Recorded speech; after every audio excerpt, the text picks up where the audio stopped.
So, we're back at it again. This week we're going to be talking about magic items, loot, gear, things, and whatnot, and how we view them as players, as dungeon masters, or game masters, I like to say, just to be more inclusive.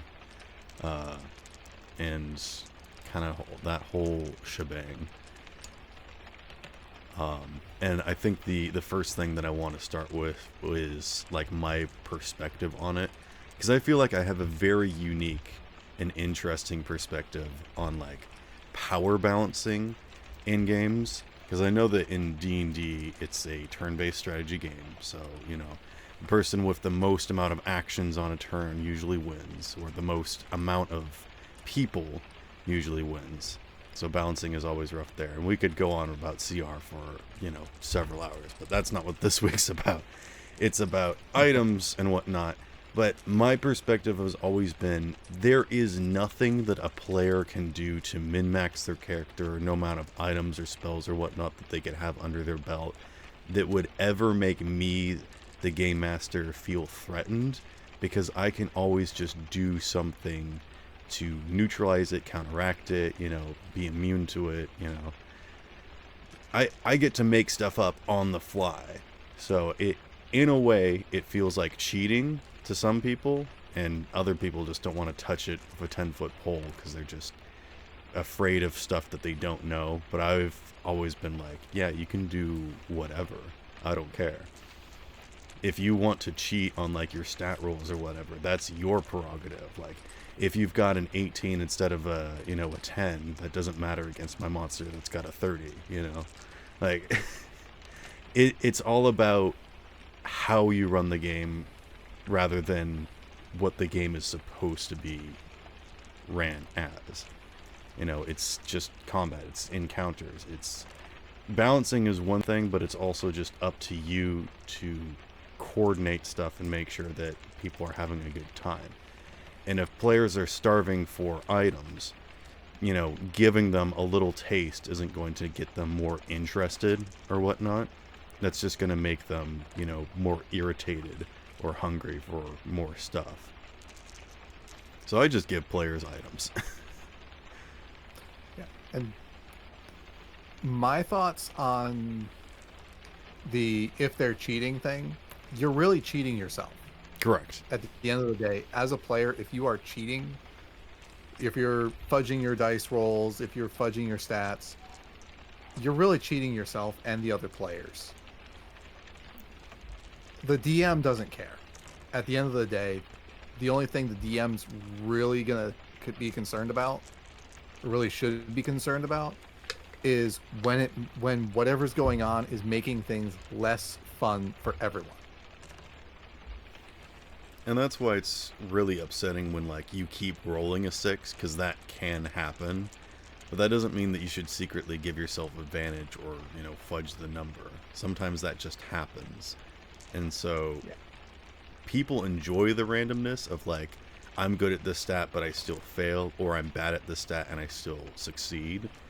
I can understand that, but I don't necessarily enjoy and appreciate that.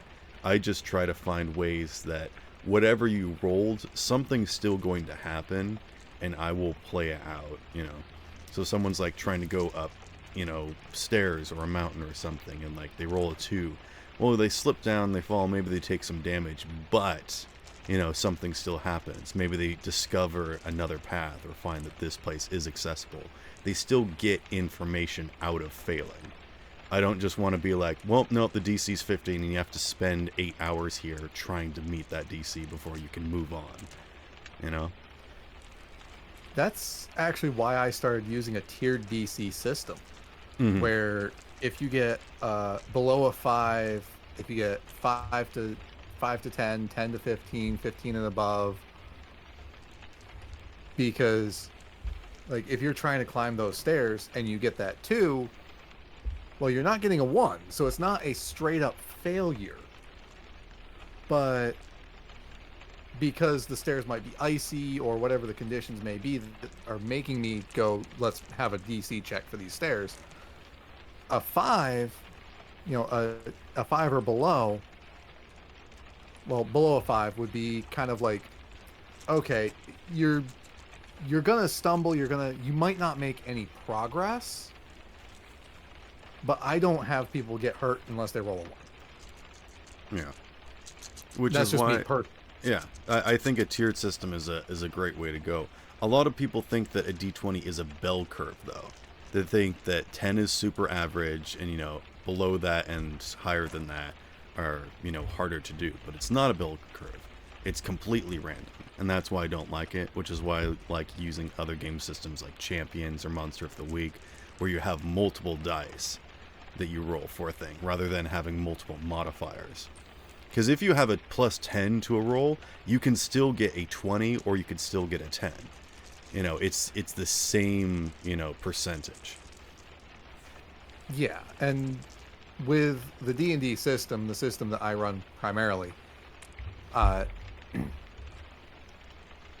like there's always that 5% chance of a critical failure, 5% chance of a critical success, and everything in between is subject to all your stat blocks and whatnot. And I do agree that, hey, this character, for instance, one of the characters in one of my campaigns right now is a blacksmith background. I'm going to give him a lower DC for making something. Exactly. Than I would say the character that's got a background of chasing rats. Mm-hmm. And also, if you're going to craft something, if someone, has expertise or like some experience with something, even if they don't necessarily have a skill on their character sheet that gives them a bonus, sometimes it's just better to, adjust a DC, a difficulty check or value, to what makes sense. Which is why a lot of people wonder, like, wait, how did that person succeed at a 10 when I got a 13? It's because, it's easier for them to do it. Well, that's not what their character sheet says, And it's hard to argue with those people because they just don't understand. But that's what the game is about, it's about giving you guidelines to work off of rather than being like, this is what this is. And a lot of people struggle with that too. Yeah, and for those that have read the new DMG book from 2024 cover to cover, and they're like, no, the crafting method is this, and they have this to have is all wrong. Yes, I am very fond of that method because it does kind of make it more simple. But at the same time, I'm using the method I've used in the past before that book came out and before I really studied it as an example of here's kind of how I gauge the DC for an individual. If I have someone who's got a background as a hunter, I'm going to give them a lower DC for tracking an animal than I would for someone who's got a background as, say, a potion maker. Mm-hmm. But yeah, I do agree that the D&D system does have its limitations, but any system is going to. Well, and I mean, that's what they used to say in the book, is that like, this is just a very loose set of rules to go off of, and then you have to make stuff up. But at this point, there's so many modules and there's so many extra books with different rulings and whatnot that it's like, there's a billion different rules and then even more exceptions to those rules, that it's like trying to learn English. It's just so overly complicated that, people are trying to define stuff. And it's like a legal system, almost in a way, of like, well, now we have this new instance, and like, does it, line up under this? If someone tries to throw someone, is that, a brawling check? Is that, grapple? Or does that count into their carrying capacity? And then it's all this stuff, and then you add in physics, because, like, how else we're going to do this, and mathematics and things, and it's just, a lot. Sometimes you just got to be like, roll a strength check. Yeah, you do good, you know? That is one thing I did like out of the new DMG, where they literally said, this is a game made to be balanced. It's not made to be a physics book. All right. But I actually like game systems that don't have exceedingly detailed rules about like how things work. You know, if you're going to do a magic, thing, roll a magic roll. You know, if you're going to do something physical, mental, or smart, you roll intelligence, you roll magic, or, and then you just kind of go from there based off of how you do. Yeah, I like I like the D20 system. I like the D6 system for different reasons. The more simple the system, the more diversity and more role play strength you're going to have from it. The more complex the system, the more in depth it's going to be, and the more specific you're going to have things. Right, and I'm not trying to say that one system is better than another. People like different things. So people that, aren't creative, and that's not like taking a stab at anyone, but people that like to have like specific things that they can choose from, go to D&D. There's about 1 billion different things that you can choose from that it's already cookie cutter and done for you. You just pick and choose your options and you're done. All the math is there for you. Some people like that.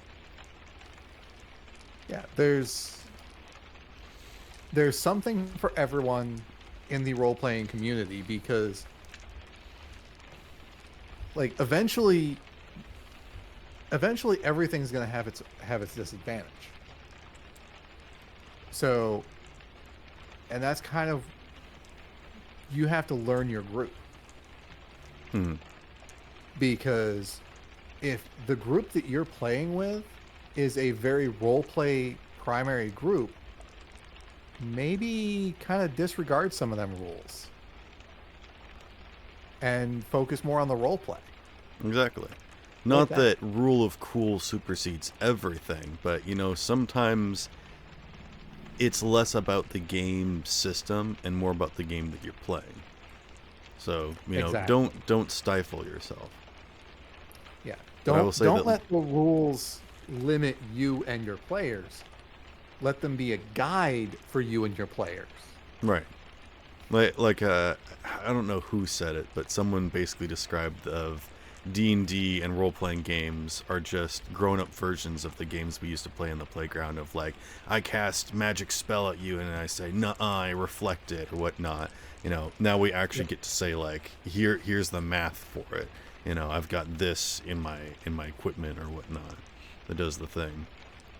Oh yeah. And like the same can be said for tabletop strategy games. And I know this is kind of outside of the realm of this, but I remember when my brother and I were kids, we would play with our Legos a tabletop strategy game. We didn't know it was this, but interesting. We didn't have dice that we were rolling. It was kind of we kind of discussed between the two of us what would happen, and then we figured it out.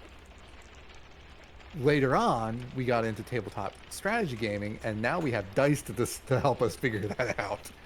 And that's really kind of what tabletop role-playing is in the equivalency. I remember the first tabletop game I ever played. Before I even played Monopoly or Sorry or, Uno or anything, I didn't even know how to play Go Fish at this point, but I played Risk. Do you know what Risk is? Oh, yes. I've played quite a few games of Risk in my day. I attempted to play one game of Risk with my dad and my sister, and then we got, after 3 hours, we had to put it away. And we're like, well, let's take pictures of it so that we can pick it up next time. And we've never opened it since. So my brother and I, we got to a point where as soon as one of us took Australia, Oh. we knew the game was over. It was just a matter of time. Mm. Because as soon as we took Australia, the person who had Australia ultimately was going to win. Interesting. Just the strategy we used, and once you had that locked down, it was a very easy one to keep funneled in and to keep control of. So we just dominated the field, and it didn't matter who we were playing with. I kind of feel like that too. Because I remember that Risk, at least what I know of it, it was mostly about having units in territories. And like, you could take over a zero territory with one guy, but you needed to have units to defend certain lines or whatever. Mm-hmm. So I always spread my units out very quickly to get as many territories as possible, but they were very small. But that's the thing, is that nobody ever attacked me because everyone knew that I was so, unprotected.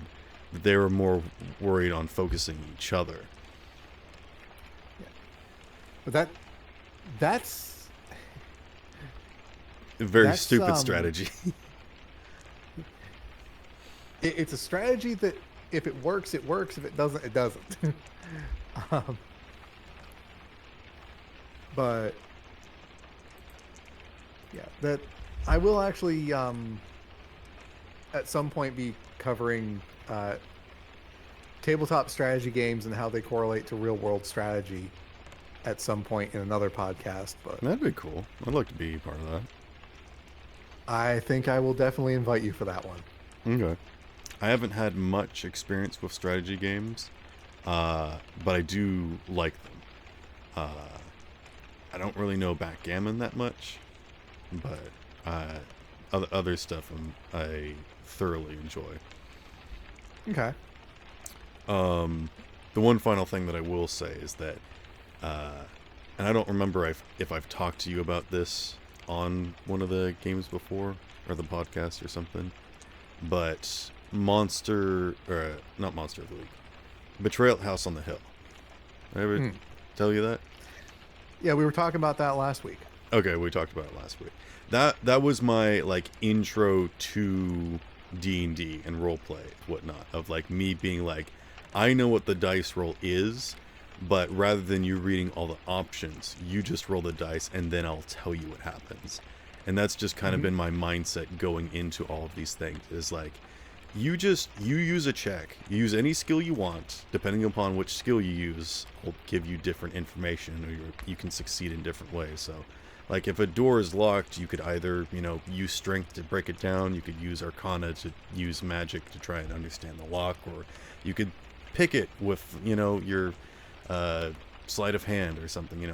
People can try different skills, and maybe one door doesn't have a lock, so you just can't pick it, so it doesn't matter how high you roll, you won't succeed. Or maybe a door isn't magical, So different skills will have different difficulty values, but you can use whatever you want, and I'll just give you different information based off of how well you roll. Which is something that I really like to try and encourage, is to let people build characters the way that they want, and then be able to find ways to use those skills that they've built into. Because I want to not only encourage people to be creative, but I also want to let people do the thing that they built their character to do, which I think encapsulates everybody, every single kind of player. Because it encourages people that aren't good at roleplay to try something, but it also, emphasizes the people that min-max and build their characters good to be able to do the thing that they want. Yeah, you got one guy who's built as I'm gonna bash the door down type, so you can let them bash down a few doors, or if they don't roll well enough, they might bounce off a door. You got the guy who's gonna pick the lock of the door. You got the guy who's gonna kind of magic the door open. And here's the thing, maybe you roll okay on the first time, but maybe you learn something. Maybe you dented in the door so the difficulty value is lowered the next time you kick it. Or now that you've tried picking it a little bit, you realize, oh, maybe I should try using this tool next time, so the difficulty's lower still. You've got some of the lock figured out. Yeah, and that's... You don't just keep trying the same that, check until you get a high number. Yeah, that's one thing, like, I've been trying to work into my campaigns is, like, hey, you failed this way, but you gained this, or... Right. Hey, this didn't work. Maybe try something else. One of my favorite stories is pertaining to a door is... Mm-hmm. You got the barbarian who smashes the door. You got the thief, the rogue who tries picking the lock. You got the bard who tries like opening the lock using his magical unlock, and everybody rolls horribly low. So at the very end, the DM just goes, "Give me a perception check," and the one who picked absolutely none of that, but went with a character designed for perception, happened to roll pretty high, and the DM goes, "You see, it's a pull door, not a push door." That's one of my favorite puzzles to give people. Is like, you come to this big iron wrought door, and it's got these kinds of hinges on it, and you see that, it's got these two, concave cylinders that looks like something fits into it, and it's like describing all these different runes and things, and it's not locked, it's just fancy door. Yeah. Or you describe that when you push on it, the door does not budge in the slightest, but it's a pull door. Yeah. I thought you were going to tell the story of... of... your power to not say it's just an unlocked simple door. Well... You just describe what people see. It's up to them to try stuff and figure out and investigate. Yeah. Which, again, the difference between perception and investigation is whether or not you're looking at something or actually going up and touching something. Because you can perceive a room, but you investigate a bookcase, or, the cupboards, or the carpet, or the table. Exactly. That's exactly it. You can kind of glance around the room, and if you're glancing around the room, you happen to see a specific, like, red book on the bookshelf that's full of blue books. Or you can look at the bookshelf, and you might find that of all these blue books, there's one that has gold writing on it. Right. And I'm a bit of a stickler on that hard and fast rule of like, oh, I want to go up to the bookshelf and I want to do a perception check. And I'm like, you find books on it. But I rolled a 32. Like, yeah, there's books on it. All right, I want to investigate it. All right, so as you're touching the book, oh, I didn't want to touch it. Okay, then how are you investigating? Oh, I'm just looking. I'm like, oh, okay. So forget all that information I just gave you. Because you would have no way of investigating it without pulling out a book and opening and looking at it. If you're just looking, there's only so much you can do with looking. But again, people don't want to touch anything because they're afraid of it being cursed or something. Actually, have you ever had a cursed item in one of your games? Like the kind that when you touch it, it binds on touch or something. Because I've never experienced one of those. I've had a couple of them, but not like doom and gloom ones. My favorite thing to do is give you something that's goofy. I think, and maybe my understanding of it is wrong, but I don't think a cursed item is, it binds on contact, like cursive binding. I know that can be a curse, but I think a cursed item means that there's some downside to it. That, like, maybe it gives you +5 to this, but it gives you a -5 to this, or something. That's what I think a cursed item is. That's exactly it. So, like, technically, the Staff of Random would be a cursed item. What is the Staff of Random? So, the Staff of Random is the first magic item I ever created with I thought you said the intent. Staff of Randall. I'm like, is Randall a wizard? No. Staff of Random. Okay. Continue. And it was when when you used it to cast a spell, you Mm-hmm. would roll a secondary d20. Okay. In addition to whatever the spell you were casting entailed, you would roll a d20. And depending on what you rolled on a d20, if it was 11 or above, it would be good. If it was 10 or below, it would be bad. And it was on a scale. So like if you rolled a 9, it might be just a lower power version of that spell. But if you rolled a say a 4, the spell would either fizzle or backfire. And if you rolled a 1, it would backfire at an exponentially larger value. Like if you cast Revivify and you rolled a 6, it brings them back, but they're a zombie. So kind of, yeah. Or it would actually backfire and do damage to you. I didn't have anybody actually do Revivify with it, but I did have Fireball. Oh. And I also had it was Fireball and Cone of Cold were the two that were really prominently used with that have the extreme positive and extreme negative. The Cone of Cold, basically what I did, they rolled a 1. So a 1 was it multiplied by 4 both the power and the damage and pointed it at you. So them and whoever was behind them in a cone of 4 times the distance took 4 times the damage.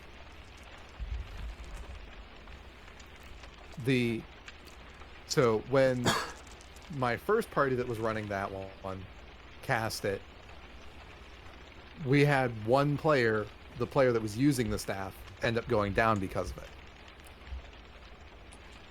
And you'd think that would have been a warning sign to never use that staff again.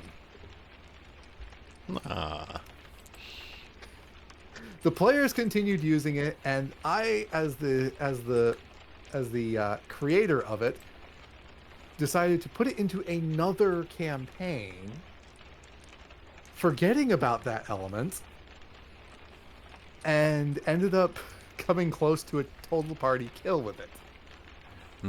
As a player cast Fireball in an enclosed space and rolled a 20.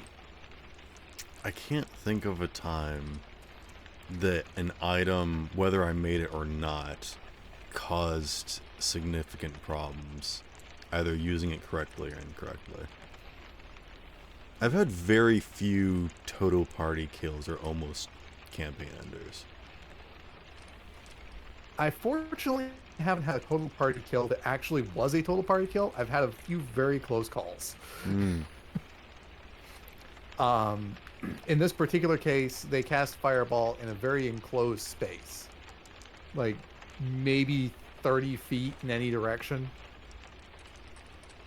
And they rolled a 20, which increases the power and range by 4, but it goes where you want it to go. Excuse me. I didn't ask if the civilians were out of the way. I didn't ask where the radius would hit my friends. I said I cast Fireball. Exactly. I didn't ask if this was going to be exorbitantly overpowered and completely demolish everybody in sight. I want to demolish that one scary creature. And I can't hit his AC, so he's gonna have to make a save. The best part was they could totally have easily stomped that thing. Yeah, it was just fine. scary. But that's the thing, is that they don't know. They don't know. They didn't. And that's the best part. They didn't know that that was a situation that was an easy encounter. Mm-hmm. They didn't know that that situation really didn't warrant that much power. But still, one of my favorite encounters was in Curse of Strahd, and you were there for it. where I described the sound of something rustling in the brush. And whenever they looked for it, they couldn't see it, and they kept hearing the slapping of its feet making its way across the moist ground. And as it grew closer, it was hissing, and then I had everyone roll initiative, and out of the brush came a goose. Yup. And my character's first reaction was, dinner. It actually got somebody bloodied because the rest of the party was focused on an actual monster that was nearby. They killed the actual monster and then came for the goose. Yup. Did you guys actually kill the goose or did it run away? I don't remember. We did actually kill the goose, I believe. All right, cool. But see, I that's what killing a like goose. making a story and like actually weaving the situation like really helps drive like how the combat is going to be, or like what, you know, people's perception is really dependent upon you weaving a narrative tapestry, and that's difficult for a lot of people. It is. And I know I struggle with it at times because it's difficult to weave the right tapestry. Well, I also learned that a lot of people just didn't care. So partway through that campaign, I just stopped describing stuff, and I was just like, it's this thing, roll for initiative, you hit it, it's all good. And I stopped like describing like, oh, and as your blade smacks against it, it like recoils or whatnot, and you can actually tell that your blade didn't quite sink as thick as you might like. What, like, I had no idea who Matt Mercer was at that point. I was just doing all this stuff, but Yeah. Honestly, not like, everybody's into that. Yeah, and that's realistically, fine. in the heat of battle, the descriptions, in my personal opinion, do need to be kind of quick and brief. So like, hey, it hits, but it doesn't go all the way in. It's like, Right. and then you move on. You don't need to be super flowy with it, and you also don't need to make sounds like whatever. But sometimes I like to describe of like when something happens, this is how it goes. So I give people information without saying it. I like to do that, but I know that not everybody's into that, so I had to stop. Yeah, that falls into knowing your party. Mm-hmm. Because if you have a party that's super into that, then absolutely go for it. But if you have a party that's more murder hobo, just get it done. Right. Which You're is gonna wanna also kind of lean why, back on you know, it. mysteries are so hard to do, especially in a setting where it's hard to be spooky and whatnot, but also it forces people to think about stuff and remember stuff, which most people don't. They drop in, they hang out, they roll some dice, and they leave, and they don't really retain stuff. Yeah. That's a given issue with the game, and just any RPG game at all, really. Well, I think that's why my Curse of Strahd game fell apart, is that I kept describing all these characters, all these situations, you know, the story of the world and what was happening and why this is here and what's happening because of this, and I just slowly started losing players because they just weren't interested in the story and what was going on. It just kind of felt like they weren't getting to do what they wanted to do, which I was like, that's the point, it's a grimdark adventure, but like, not everybody's into that, you know? Yeah. Grimdark it's hard to run and hard to get the right group for. Well, it's because people need motivation of like, where is the end goal? Where is the villain I need to defeat? And Grimdark, it just doesn't have that. It's like, people are suffering and there is no hero. There is no villain in this situation. There's just people suffering and there's only what you can do to help. And that's not easy to portray, and it's not fun to play. It really isn't. But at the end of the day, if you have the right group and the right game system, it can be interesting. Mm-hmm. I think the big issue was with the Curse of Strahd campaign is when people entered into it, they were thinking more along the lines of it would be more along the lines of Dracula, Yeah. Let's just where fight vampires. your goal is Why aren't we go getting to fight slay go monsters? fight vampires. Yeah. Yeah, and not, hey, there's some bad stuff going on, and there's so much bad that there's no way that you're going to really make any difference. Which is why that campaign changed so much, is because the people that started with it liked it, but as those people left and I got new players, I had to change what the campaign was about. And then I lost those original players even more, and I had to change the campaign even more. Yeah. And then by that point, you've got none of the original cast. Nobody has any clue why the story is like this and what's going on, and it's just a mess. Yeah. And if you're in a situation like a Grimdark campaign,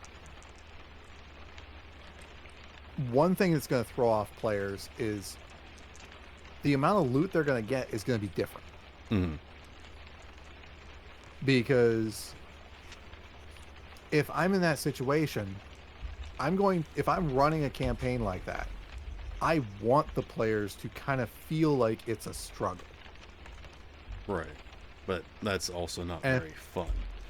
Because you need to find some sort of reward for when they defeat this giant thing, and they get nothing, then why should they even fight stuff? Exactly. You want to give them enough, but you don't want to give them so much that it alters the fact that this is a scary situation. And that's another problem with modules, where it's like, this thing is in this, corner here. It's not in the chest. It's not behind the cupboard or whatever. It's just under a pile of dirt in the corner. And people go into a room, investigate all this stuff, and not find it. And you just want to be like, but you can't. Yup. That's one of the reasons I don't run modules. And then they stop looking anymore. Yeah. They're too restrictive for me, personally. Yeah. Do I still for buy beginners, I think it's very useful. Absolutely. But again, guidelines.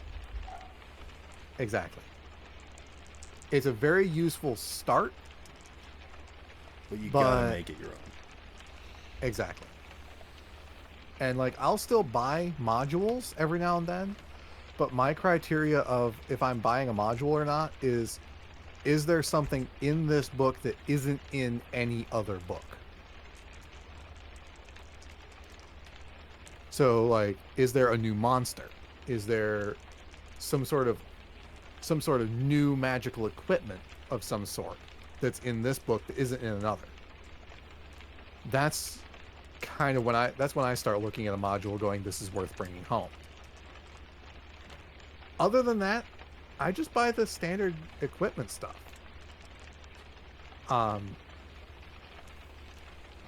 And I actually was kind of surprised with the balance that they put out for the standardization of loot, for lack of other purposes, other wordings of this, with the new DMG that came out this past year. Because there's a lot more magic items that there's a higher magic item ratio that they're saying to give the players than I was previously giving.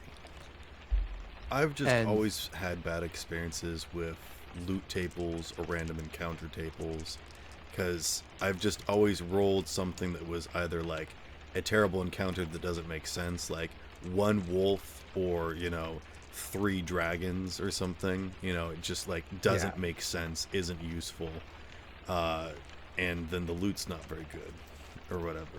So I think random tables just aren't a good idea. I think you need to custom make encounters and rewards for what makes sense, either to the area, to the story, or what your level of players are. So for me, random encounter tables, I use random encounter tables for travel. If you're going from point A to point B, I'll use a random encounter table to kind of add a little bit of flavor to that, because it just makes it like, okay, if am I in a scenario where traveling between these two cities is perfectly safe, well, in that case, I'm just going to basically have it be several days of travel where you can do whatever. But if I'm going to have a little bit of added pizzazz to it and tell a bit of the story as well of, okay, well, this is why travel isn't quite as frequent, or maybe this is kind of one of the added dangers of travel. But I also like to, I'm not afraid to re-roll or modify the encounter. See, For the instance, random tables are there for if you don't have ideas. So sometimes just having a list of options is good, and you don't even need to roll. You just be like, that's a good idea. yeah, and you know, sometimes having the random encounter, you don't have to run the random encounter as a specified thing. I remember one random encounter in particular, I'm sure you remember this one as well, where what I rolled was there's a hobgoblin behind a door. Mm-hmm. And I'm like, I am in the middle of the woods here. This does not make any sense. But you know what? This is absolutely bonkers goofy. I'm going to throw it in there for comic relief. And I walked up to the door, knocked, and he home alone me. Exactly. No, that was great. But my problem, especially with like Curse of Strahd, as well as some other things, is like if you roll an encounter as they're, walking, sometimes it's nothing, sometimes it's a big something. It can really bog down a session. So sometimes, sometimes you just need to cut out like the hours of role play and combat that it takes to get from one place to another. I'll say that, like, you fought some stuff, but you managed to survive, and now we're here, and it just takes 2 seconds to describe it, rather than taking, an hour or 2 out of the session to do combat, because combat takes a long time. Oh, And yeah. so that's why I'll describe, like, when I roll a couple of, wolves or demons on a table, I'm like, the wolves see you, but they're hanging back in the shadows, and they're not going to approach unless you provoke them. That's a good way of, saying that an encounter of like, if you want to fight these things, you can. Or, like the group of spiders that I said, they're like, there's a herd of them crossing the path ahead of you. Do you approach them? Because if there's going to be a random encounter, you could probably see it from a distance. So you guys get to decide whether or not you want to approach or just wait for them to pass. And, if they waited for them to pass, and it took a couple hours for the entire horde to pass, but they didn't get into, combat or whatnot. Yeah. And then that's my opinion of random encounters is they're there more to add flavor and to continue building upon the role play aspect than anything else. Right. I would just get too bogged on to like, well, this is here, so if they go there and do that thing, then this is here. I have decided it. I have stated it, I got too bogged down with that. Yeah. So when I run a random encounter table, I actually keep it a low level encounter table, regardless of my party size.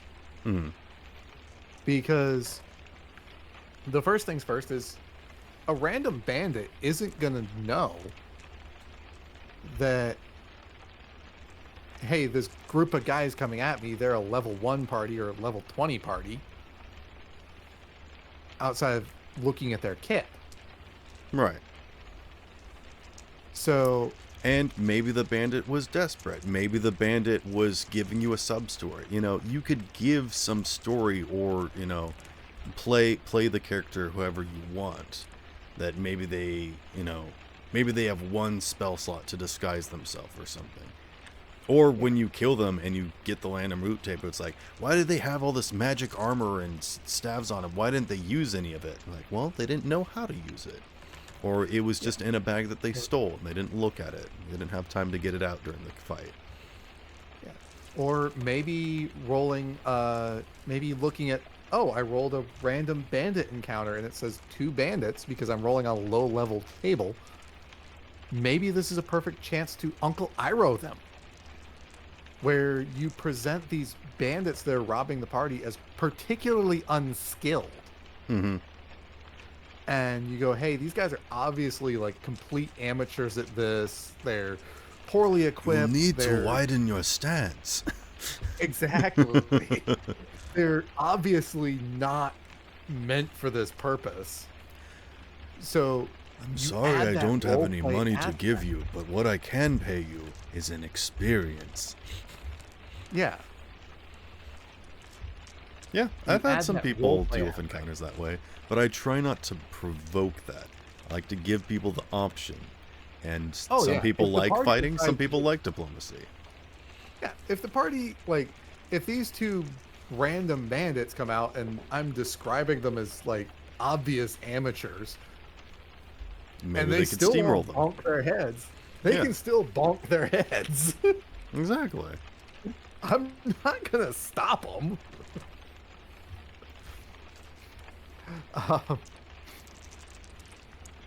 But generally speaking, for random encounters, I don't really worry too much about the loot.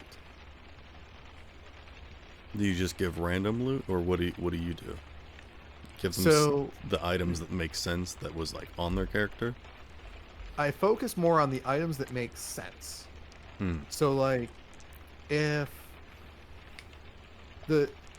a character is like, say a bandit is wearing leather armor, has a dagger and an axe. Hmm. Well, obviously they're going to have the leather armor, the dagger and the axe. Mm-hmm.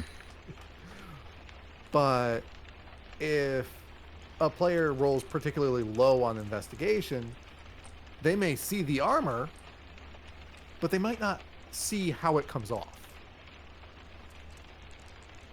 Or they might miss the dagger as they're looking through, and even if it was used, it may have fallen out, it might have been put back in the sheath, they just missed the sheath type deal.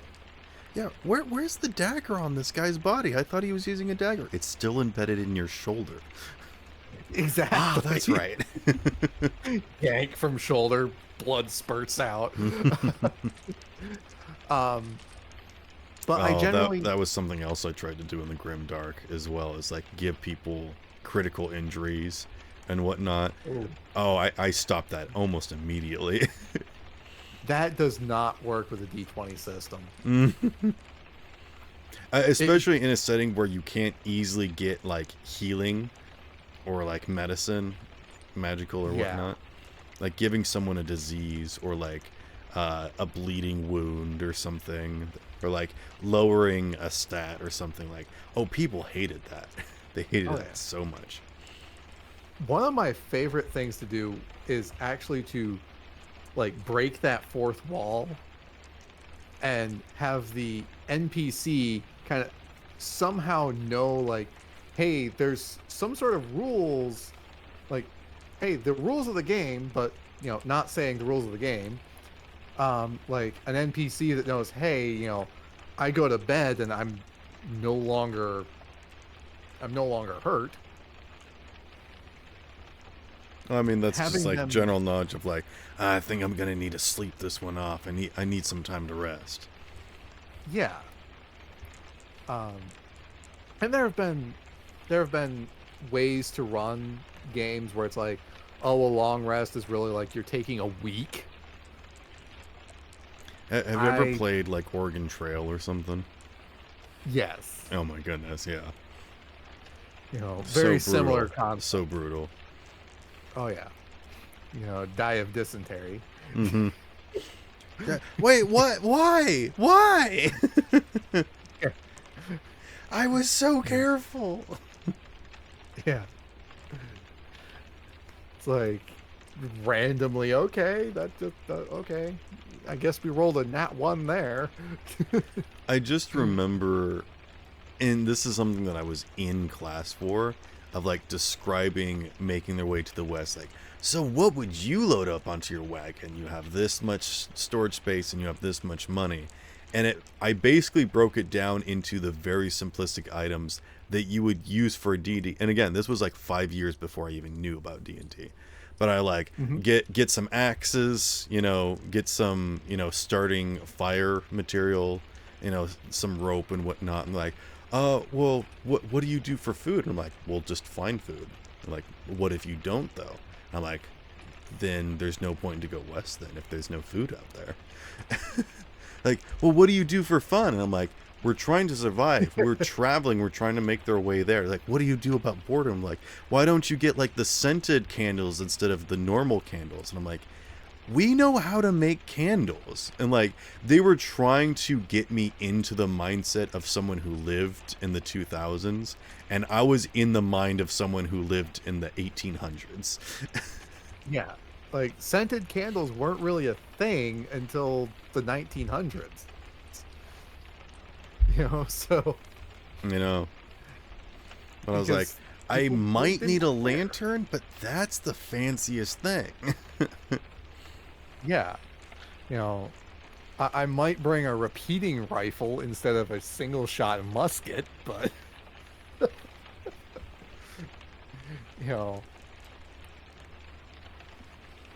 And I can go deep dive into rations and whatnot, and that's well. Tell your story about your financial situation that you tried to do with the campaign. Tell that whole yeah. One of my hobbies is military history. So I had this brilliant idea, and I say brilliant very sarcastically. Beautiful idea. Like, this is awesome. I'll do a bunch of research. It'll be very realistic. This makes sense. I love this. Yeah. And the idea was I'd start with, because I was already doing the research of, and diving into weapons production and all that throughout history, I would start with my already existing research, and as more had developed, as I gained more, I would add those in, the assumption being because of the mending spell, all of these weapons that have been developed over time would still be there. And so I was like, hey, here's a table, and I based it off of the effects it would have in D&D. So a more powerful weapon in D&D for a peasant to be armed with would be worth more. Exactly. And especially in a world that's mostly dominated by magic. Not just that there is magic, but like if magic exists in a world, you don't really need stuff like electricity or steam power or like, lights in your home or whatnot. You could just buy a glowing mushroom or something, or go out and find it in the woods. And like, what's that radiating rock? I'm like, I don't know, it makes me kind of sick, but it's very useful as a nightlight in a paperweight. Meanwhile, it's plutonium or something, or something worse. Which, that is another element of my games that I've worked in, but that's slightly different, and kind of off of this particular element. So I tried having this be a flowing economy and based off of population and all this. And it started off like with this, I averaged it all out in comparison to the pricings listed in various books of D&D 5e. And this was a huge 30-time multiplier. Yeah, so much stuff was like mathematically out, and like it made sense. It was all in order. And you know what the first thing that I talked to you about was? There were certain things not on the list that I wanted. Like, you had done all of this, and it still wasn't enough. There was still some things missing. And that, like... So how much is a match? Like, that's just why a I had, single like, match. Yeah. Oh, that would be 5 copper, sir. All right, that's It fine. was absurd, and it was absolutely out the like. It it affected gameplay in a very negative way, Right. and that's a lesson learned from me. Where Because starting equipment was is it so okay? broken because of like what it allowed us to start with. Yeah. Um. So, for the short of the lesson for those of you out there, um, is it okay to have an economy that shifts and changes in your game? Yes, but don't put really much thought into it. Unless that is what the campaign is about. And what I mean by that is that sometimes you can run a game that's about people, in the stock market or like trading goats or running a business, keeping track and making their own alcohol or, having a farm or like running a tavern or something like that. Like then, the buying and trading of goods is interesting. Because there are like some shows, like even anime out there, that are about like the fun and interesting intricacies of like buying and trading and stock and all this stuff. But some people just want to fight dragons. Exactly. And they don't Most want to people do. spend $300 for like a left boot. Yeah, you don't want to go spending 300 gold on some padded armor. I just remember that we kept asking like, oh my goodness, this is such a problem. And you said, every single time you said this, don't worry, things are going to keep reducing in Yep. price. And everyone had the consensus of like, well, then we're just going to wait to buy and sell stuff until it's back to normal. And that's when I think you got the hint of like, Yep. I think I just need to get rid of this. Which is always a very difficult Yeah, and upsetting thing for dungeon masters to go through, is like realizing that this thing that you enjoyed, that you spent time and effort on doing, nobody else is appreciating, and you just have to remove it. That's always really hard. Yeah. And like I still have like I'm still doing that research, but and I still am tying the background data into my campaigns, but I'm not letting it modify the economy. It's more like, hey, because of the way this world is, these things are more prominent, so you're going to see more of these things. And that's kind of how I'm running it, more so because, like, hey, the military has muskets in this campaign. Oh, look. Not all military members are going to have muskets, but there's a good chunk of them. And Because we're not quite to that point. And here's the other really inspiring thing that I think a lot of people need to hear is like, when you don't get to use something, that's not something that you throw away. That's something that you get to use later. And it may not even be in this campaign, but it's something that you can bring back, that you've done research. Even if it failed, at least you know something about it now, of how to implement it better next time. So I would very much love to be in a campaign that you run where we are like running a business, whether it be a farm or a tavern or something, or even a dungeon, if we're like monsters, like keeping in charge of like, well, we want adventurers to come in and get some loot so that they keep coming back and not kill all of them off, That could be really fun and interesting. Yeah, I think that would be a short campaign, but it would be an interesting one. Yeah. Well, like base building or like business building, where we're like running something and like, oh, the adventure this week is that we're all out of barley, so we have to make a trek to our farmers, or like maybe we have to do a deal with some other supplier or something. Like, I think there's definitely opportunities for people to make campaigns about, money and like managing system. I mean, look at the amount of like simulator games that are so popular right now. Oh yeah. I think people would definitely love to have a game like that or something. And I've offered to run a few, And I haven't gotten any sort of feedback from some of my players, but I think that's because the players that I do have are more interested in the mysteries and the stories and the tapestries that I weave. So I think I've found my audience that lets me do the fun, cool stuff that I like to do. But I would very much like to be a part of something like that, whether I run it or I'm a player in it. Well, now we just need 3 more people.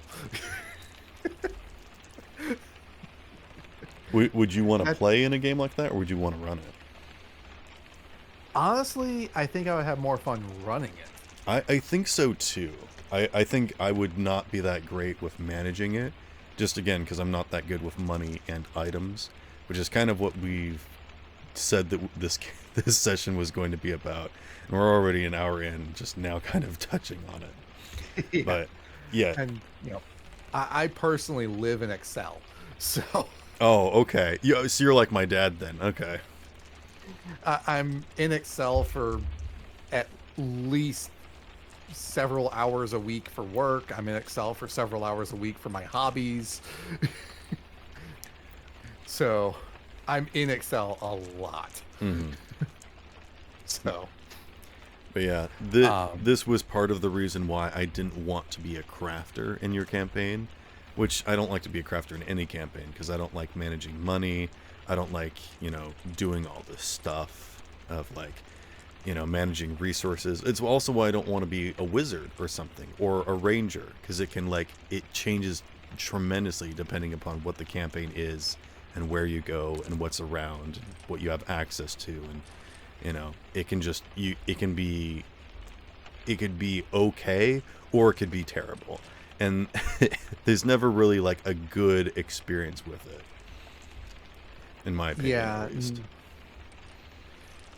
Like, I like the simplifications that they've put out recently for Dungeons and Dragons, where it's like, oh, as long as you have the proficiencies and all the magical abilities you need to do this, you can just do it within X space of time. Right. And that space of time is based off of how much gold value that item is. I think it's like 50 gold a day or something like that. Don't quote me, but I just remember when Xanathar's Guide to Everything came out, and it's like, oh, you can get sidekicks, you can craft things, and oh, you can have a business, and if you spend, a week of downtime, you can make 50 gold pieces. And I'm like, oh my goodness, this is horrible. Yeah. But some people liked it. And, I personally, I enjoy the background stuff as much as I enjoy the foreground stuff.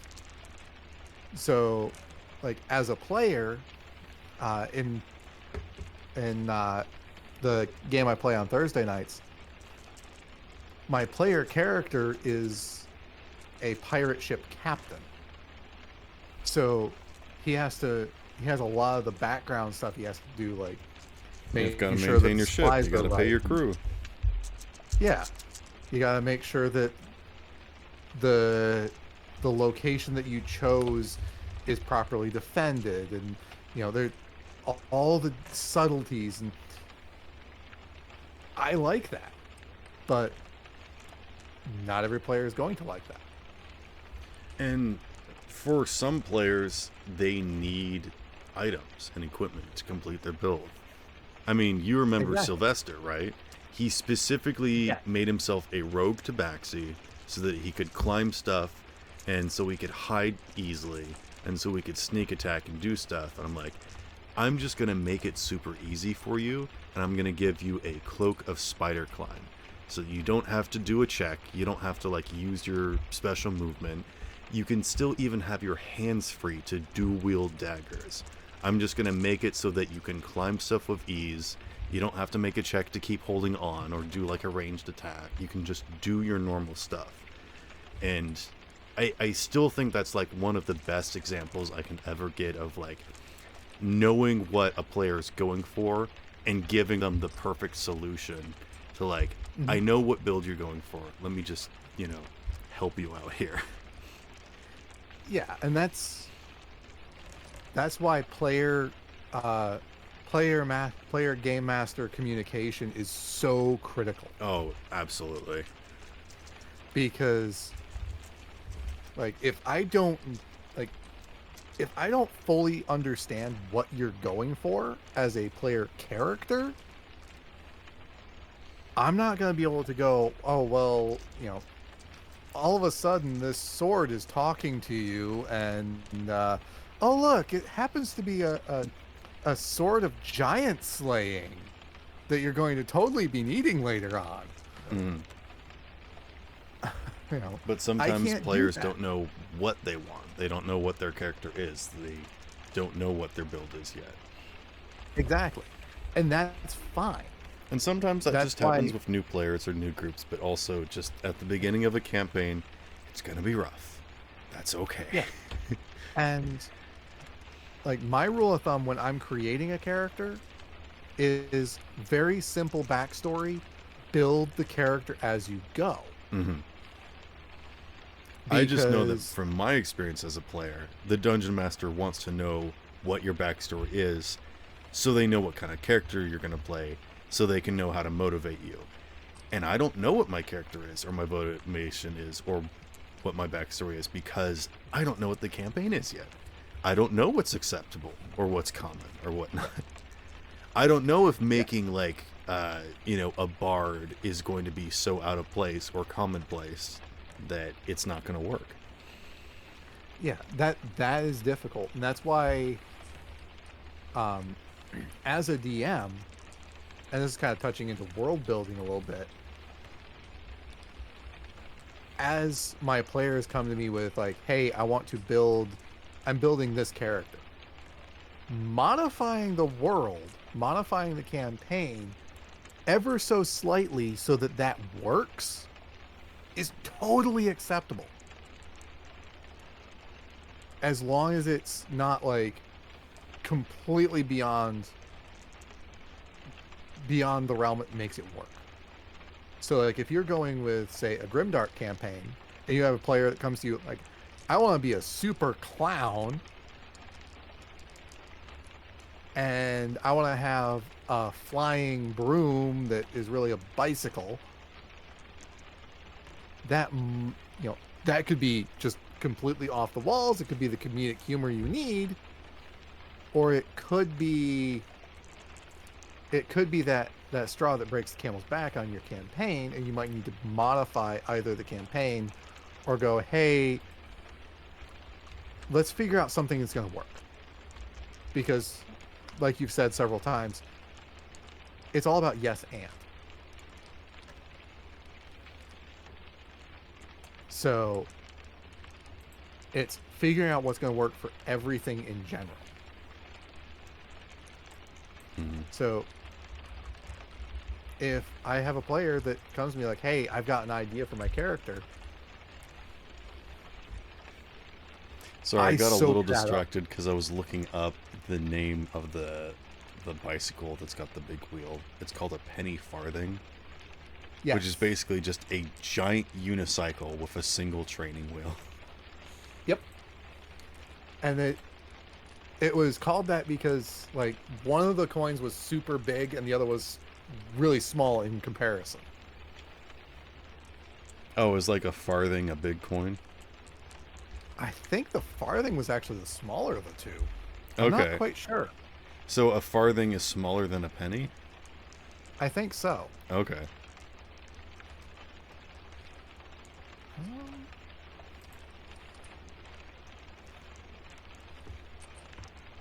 A farthing is equal to a quarter of a penny.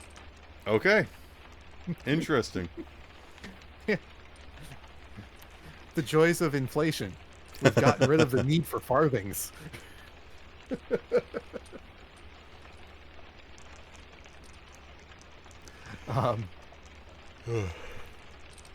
But Yeah. yeah, as far as like when it comes down to it, after a fight, generally speaking, my loot is whatever they had on them for the fight. And if it makes sense, I'll throw some gold in there up to their XP. Mm-hmm. but that doesn't always make sense. So I might put in like an equivalent amount of equipment. So, or some sort of item that matches that. Or I might have like at a certain point I'll have like a pile of gold that you can get. And that works for like intelligent people, but what do you do when you fight monsters and whatnot? You know, maybe you get like crafting materials or whatnot, but also not a lot of people are into those. So sometimes you got to introduce bounties with things, or like maybe you find like a scrap of cloth, or like something that leads you to another reward or another encounter to do or something, like a map or something with like an X on it. That's where we start getting into the more of the raw materials and random items showing up thing, where it's like, why does this thing have this thing? Like I had a black pudding monster that I put forth, and what I had was, because this thing could like absorb and like create acid, kind of similar to the gelatinous cube of great fame. I was able to kind of go, okay, well, maybe this thing could have something that a previous adventurer would have on. Yeah. And because this is something that could be extremely old, I threw in something that made sense for an adventurer of hundreds of years prior. And maybe it's damaged or needs to be repaired, or it's a magic item that can't be destroyed unless it's through magic. So that's just still sitting in there. That kind of stuff makes sense. That's when the magic items really come into play, is when you have something and it's when you have something that is, it doesn't make sense to put anything else in there, but it's something that you can kind of work a way into having a magic item in there. It makes sense. Like maybe this grizzly bear somehow ate a ring. Or it had a magic orb stuck in its gallbladder, trying to pass it. It was just like in so much pain. Yeah. And then it farts magic clouds as you're fighting it, and you don't understand why until you kill it and investigate its body. Exactly. And and it's the fun little world building stuff like that you throw in there that like gets people excited or interested, of like, why is this kobold running around with lightning jumping out of its butt? Yeah. And why can't it use it very good? Or maybe it can use it very good. It's had this thing stuck in its rear for a long time. Yeah, it's learned how to aim its back end. But the other thing is, like, a lot of lower level Master Gobby said that I was too much of a stick in the mud. Like I had a stick up my butt, so he shoved an actual stick up my butt. I had no idea it was a wand. Exactly. But things like, if the party kills an elk, I might give them a set amount of rations, and yeah, you'll have to pardon the dog barking. No, it's fine. But that's the other thing too that I've discovered, is that you can't force crafting supplies onto people that don't want to craft. No, but like you can utilize, like, hey, this is a meat-giving monster. So now you have X number of rations that you can use. I have had so many players try to eat just about anything. Yeah. Delicious in the dungeon. Can I eat this? You can certainly try. Yeah. But I also do like to, like, if the party kills an elk, I do try to throw in, like, hey, there's an elk hide now. So like if the party may not be into crafting themselves, but they could sell that elk hide or take it to a crafting specialist, in this particular case a leather worker for instance, and have that leather worker craft it into some leather armor for them.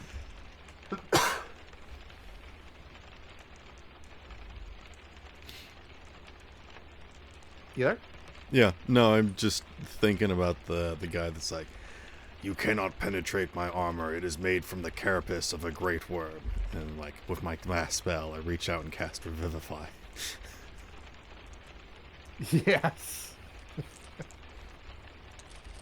That is the danger of leather made out of hides and of armor made out of hides and leather.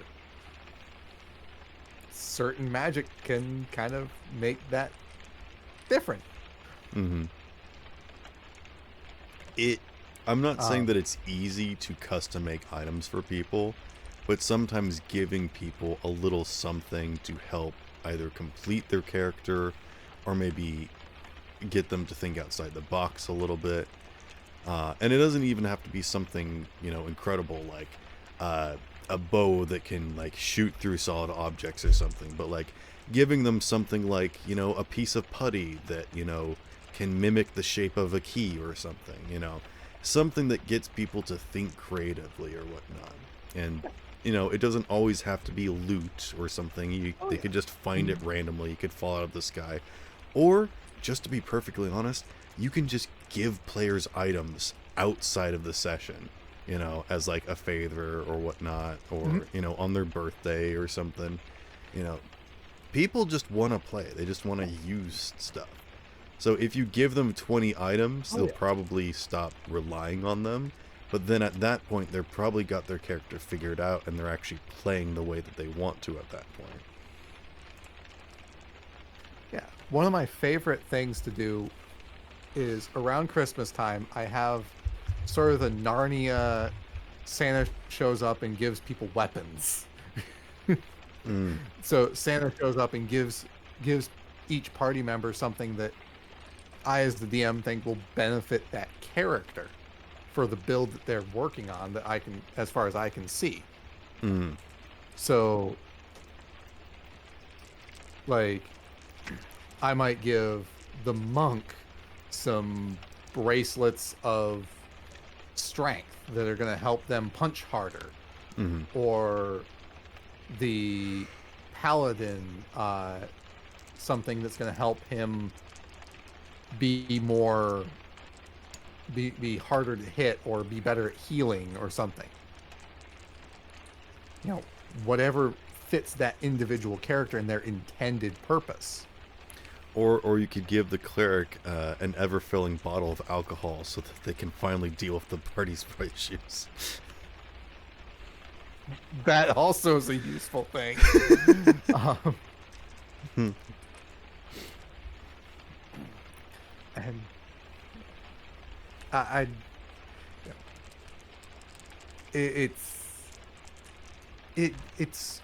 it's about making your players able to do what they need to do to make the characters work. And sometimes you give them an item they don't use or nobody wants, they could still sell it. And then again, that comes back to like money and whatnot. And I honestly try to avoid money as much as possible. I'll just do like trades or favors of barter of like, in this world, not people have a lot of money, or like it's such a big thing that people don't usually touch it, so they just trade with favors of like, you've got a quest, or you do this thing and whatnot, and you get this reward or whatever. Because I just hate trying to figure that stuff out. Or I'll give people here's one token for one magic item that you can use on the shop. Whereas I'm the exact opposite, where currency is a big thing in a lot of my worlds. So how do you go about doing that? I had a Stone Age campaign. So my rule of thumb is by the time a player reaches whatever the next level they're reaching, in between the two levels, they should be able to gain the amount of gold equivalent to their XP that they're gaining. 1,000 So, gold each level. It may be it not necessarily 1,000 gold each level. Okay. The amount of gold equal to the XP. So, like between level 1 and level 2, it's 300 gold. Okay. And early on, it does kind of seem like a bit much. But as it goes later on, it kind of is like, okay, now it kind of makes sense because we're fighting big monsters. They're scary. Or it eventually gets to a point where it's just like, yeah, we've got enough gold, it doesn't matter. Which you're going to have that regardless of how you set this up. So by the time that you're level 3, you should have thousands of gold? By the time you're level 3, I believe Continue. I believe it's like 1,800 gold or something like that by the time you hit level 3. It seems excessive. I understand that magic items can be pretty 900 costly. gold. Here's the thing, though, is that, like, uncommon or common magic items don't have a price tag. Also, legendary items don't have a price tag. So it's like, how do you equate stuff? Are these things that you can only get by people giving them to you? And then at that point, how do you equate They stuff? actually do have price tags. I know that some do, but not all of them do. So there's a generalized price list in the DMG, the new one in particular. I know that there is like So, generalized terms of like, if something is at this level, give it this amount of like cost or whatever. But not everything is the same. A common magic item would be 100 gold. But So, a bag if of I'm holding giving you is 1,500. Yes, and I think that's... I think it's uncommon. It is uncommon, and it's 400 gold now. So that's another thing that's drastically shifted between the two. Oh, it's gone down. It's 1,000 Between- GP in 5th edition. Yeah. Yeah. That's one thing that, like, between 5th edition and 2024, there's so many variables. Like, in 2024, it says, hey, if it's an uncommon magic item, it's 400 gold. But see, this is where my confusion ends up, because like having a slightly big purse that's magic on the inside shouldn't be worth like $10,000. Because if you think about it, one Yeah. gold piece is like $10, you know, and then you get like 10 silver, you know. So,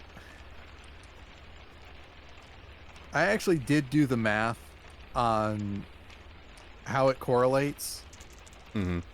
And I know that there is like if a you're looking specific at- thing. yeah, if you're looking at 2023, because we don't have 2024 fully finished, Right. a silver coin would be about $5. Mm-hmm. Yeah, like I said. And I looked at the gold, I looked at the copper, and they don't make any sense. Because a gold coin would be about $500. So the correlation doesn't match up. Mm-hmm. So I had to look at, okay, well, what makes sense for a craftsman to be making? And how does that correlate to the game?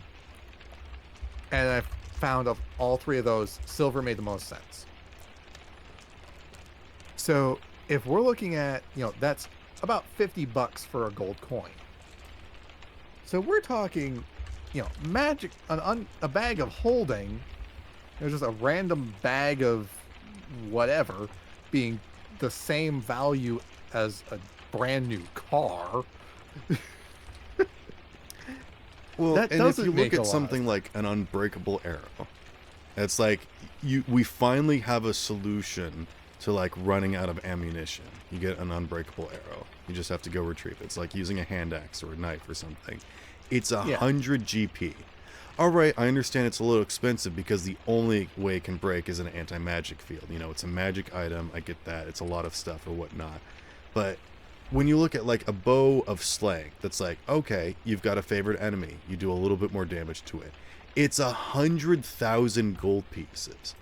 Nobody's ever making that, even if they scrape everything together in an entire campaign. Like, the only way that you could do that is if you kill a lich or find buried treasure that has millions of gold pieces in it. And then at that point, you're just like, you have enough money to get whatever you want, and gold is never an option. So I just don't understand how people can balance gold costs and things when it's either you have no money to buy anything, or you have so much money that you don't have to worry about it anymore. Like, where's the middle ground here? That's going to depend on how you want your campaign. I know, and it always feels like a cop-out answer. It's like, well, it always depends on what kind of game you're playing, you know. It is. So one of the main reasons why I chose the 1 gold per XP actually goes back to Gary Gygax. The original Dungeons and Dragons books for 2nd edition, he actually specified, 1 gold per GP or 1 gold per XP. The items weren't really as, there weren't really as many magic items in that. They existed, but there weren't as many of them. And I think the intent behind it was that early on, an adventuring party would be struggling, but because these guys are doing things that nobody else is willing to do, that's why they're getting paid so much. And there is a point, like, there's a reason why when I'm doing one-shots and whatnot, I try to limit the characters to level 8. Because if you look at how much cost of living is and all that, it doesn't make sense for most characters to go beyond level 8. Right. Because beyond that, they could probably just retire. Exactly. Like at level 5, you get like 700 gold pieces, and at level 6, you get 2,000, and then at that point, you can just buy guards and other adventurers to do whatever you want. And it's just like, I don't get any of this. And of course, there's always new rules that people make, and like, oh, this person says this, and this person says that. There's never going to be the perfect answer, I know. Yeah. And like if I'm doing, like, I'm giving the party a magic item, I count that as the magic item's value in gold. Sure. Yeah. So, because the point is that you're trying to give them enough money to buy the stuff that they need. Because obviously, leather armor is 10 gold pieces. Studded leather armor is 50 gold pieces. A chain shirt is 500 gold pieces, and a chest plate is 15,000 gold pieces.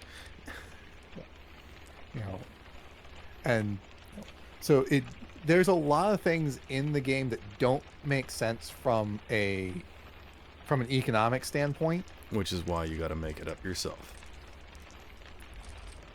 And why there's a point where you just have to say, you know what, this is just a game. Mm-hmm. Which is why I'll usually introduce, like, here's the leather worker, or here's the blacksmith, and if you want something, this is the place to buy it, and these are their prices. Yeah. but I do like throwing in some curveballs with the economy. Like in my first campaign, instead of gold, silver, and copper, I used beads. And it was literally one bead was one gold. Okay. But when when I'm going into another area, like another country or another dimension, another realm that may not have may not recognize that currency, all of a sudden all of the party's currency might not be valid anymore. And that's why I have to go back to doing favors and things and barter. Yeah, so now they have to figure out, okay, how do I get this new currency? How do I, do I do favors? Do I barter? You know, because realistically, currency is a good, easy measure. I'm not saying anything against favors and barter, because those are also good and easy measures within the context of the games. And looking back, if I was to redo my first campaign as the beginnings of Magic, I probably would do it as a purely favors and barter economy. Just because it makes more sense for that time frame, that society that was built into that campaign. So a lot of it does depend on how you want your campaign to run, and the baseline of 1 gold per XP, if you want if you feel that's too much, try 1 gold per 2 XP or 1 gold per 5. Because you might need to kind of balance it out and make it so the players have to work a little harder for their gold. So, and you can also use that as sort of like an example of, hey, the economy's kind of rough right now, so you're not going to be earning as much gold. And I think that's actually a better method of saying, hey, the economy sucks, than the method I tried. Right.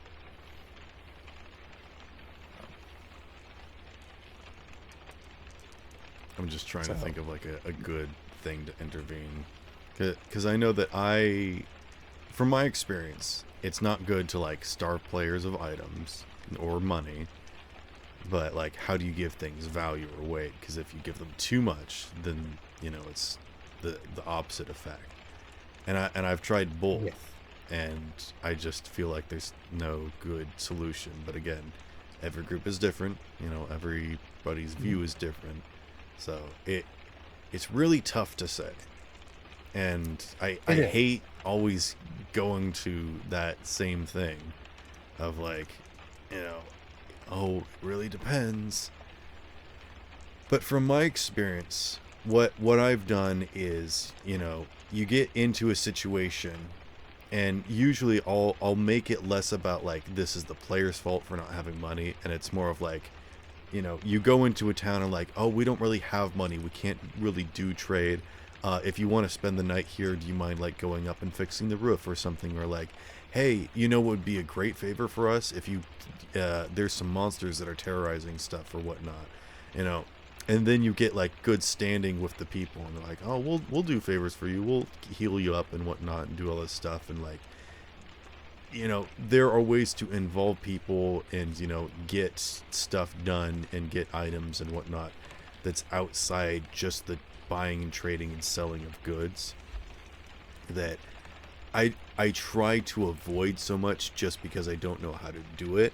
But I also feel like I'm kind of stumbling into that same problem of, game masters that are like, I don't use magic items because I don't know how they work and I hate balancing them, so I just don't do it.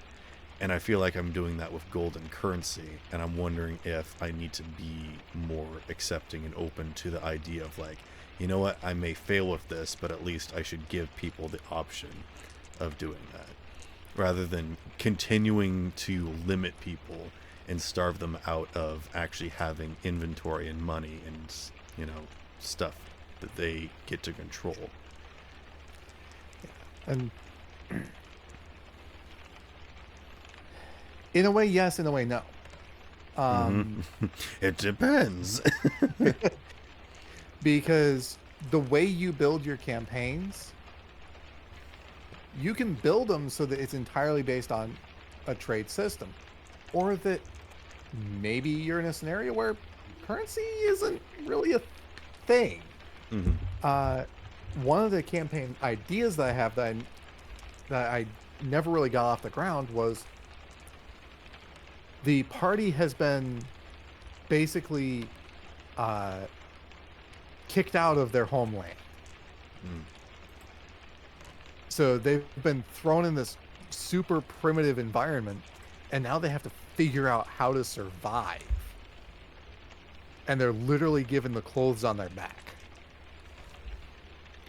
Something that I'm doing in my Tuesday campaign is that these people are going to strange worlds where there might be nothing, there might be something, and they can kind of collect and use whatever they find, but they're working for a corporation that they come back to, and then they get points and whatnot, and they can spend those at shops.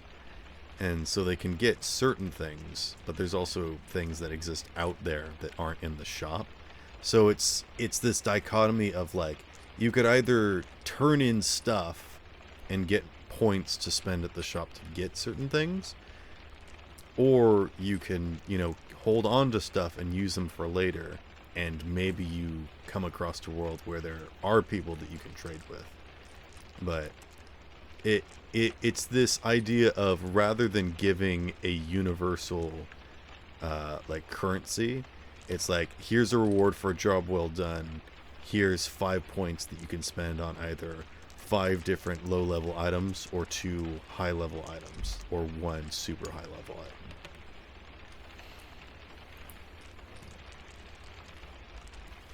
item. And I like breaking stuff down in this way to make it simple, just so people don't have to worry about like, okay, I've got 13,576, you know, currencies. What can I use that on? Yeah.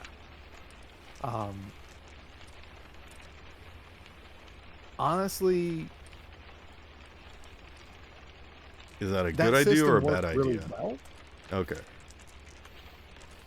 My opinion is it's only a bad idea if it doesn't work. Okay.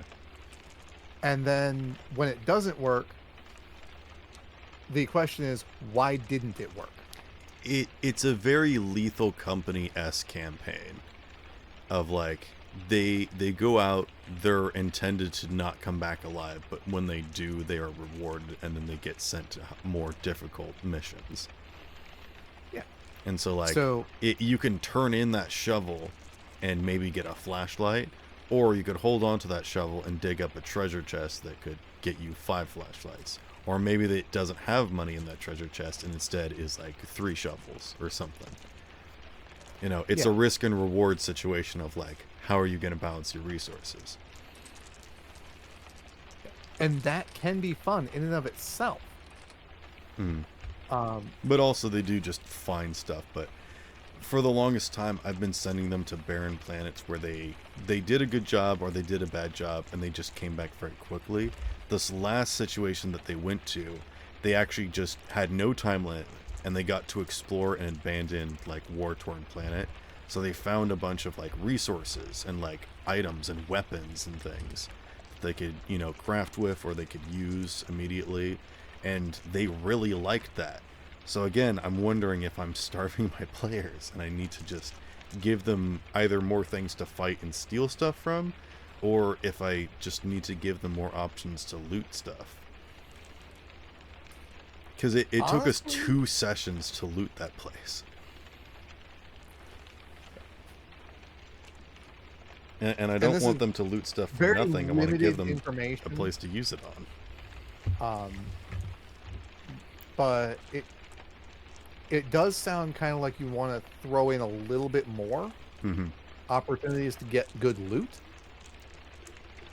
I think there's something to be said for moderation, because you don't want to just go out into the wilderness and find nothing, and then go to an occupied space and find some things, and then go to like an abandoned castle and find everything. Yeah. But also giving people the option to go where they want, because they know stuff is going to be there, allows them to approach whatever they want. Yeah. So one of my references, I guess you call it, for how to do loot is an old game, Star Wars Knights of the Old Republic. Oh, okay. And there's a planet in both the first edition and the first and the second game in that. I haven't played the third one. Sorry, guys. But in both the first and second edition, there's a planet that is pretty much deserted. But it's like, it didn't used to be. It's like a burial ground for ancient Sith. So when you go there, you still find things, but it's like ancient things.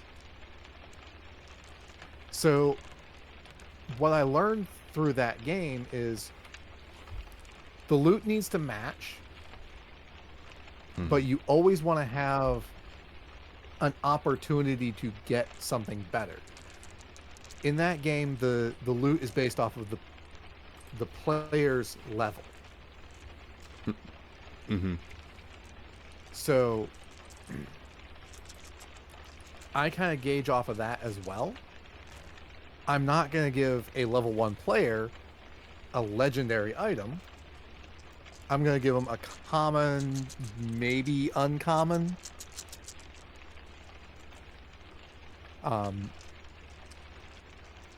But I'm not going to give them a legendary. But the level 15 player, mostly because of game mechanics, but also because of roleplay. So if I give a level 1 player a legendary item, that's going to imbalance the party. Unless I'm giving everyone legendary items, it's going to make the party horribly imbalanced towards that one person.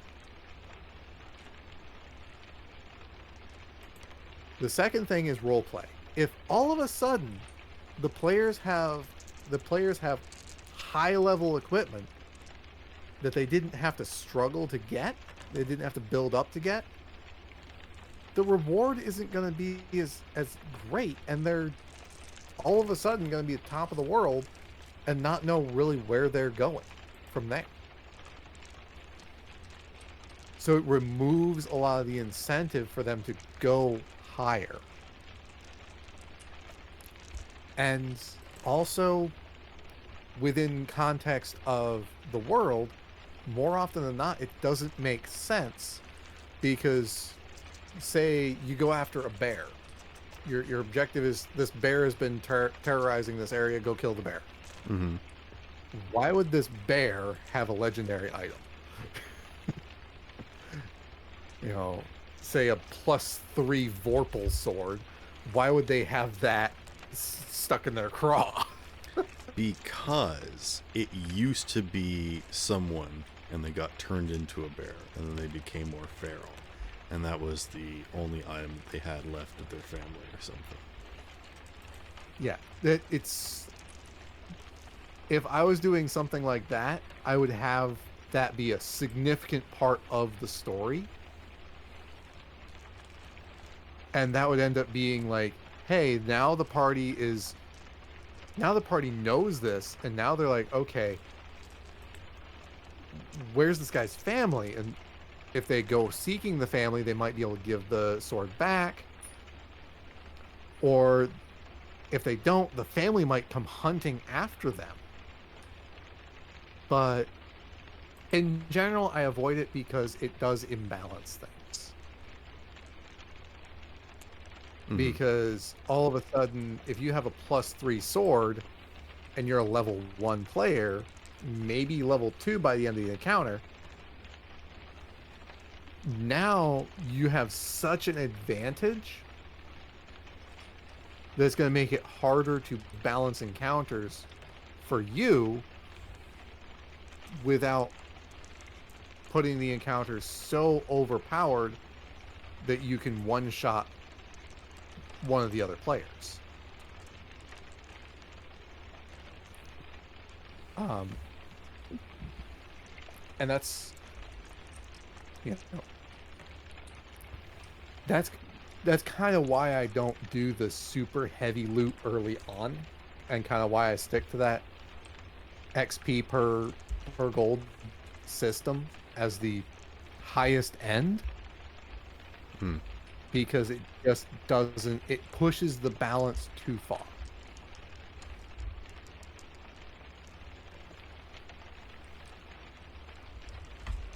But I just kind of look at items and figure out what makes sense, because again, I disagree with CR. I disagree with, you know, the cost of things.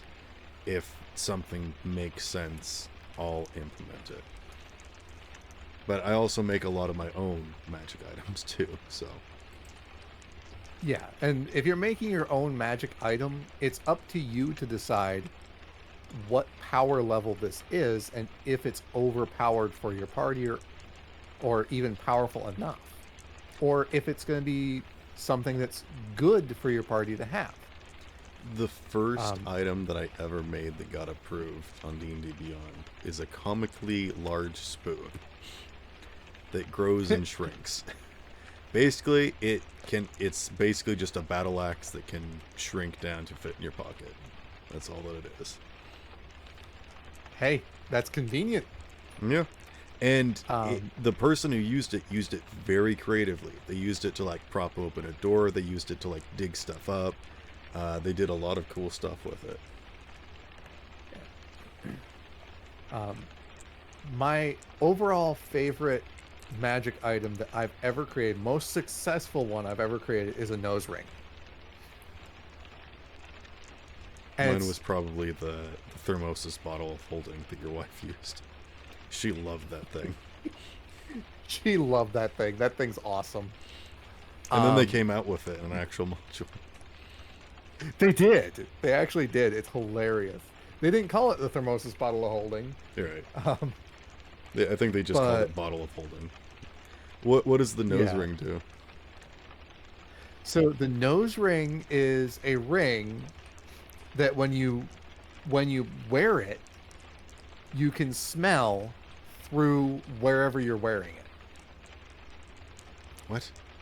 So you put it on your finger and you can smell using the ring. Oh, gotcha.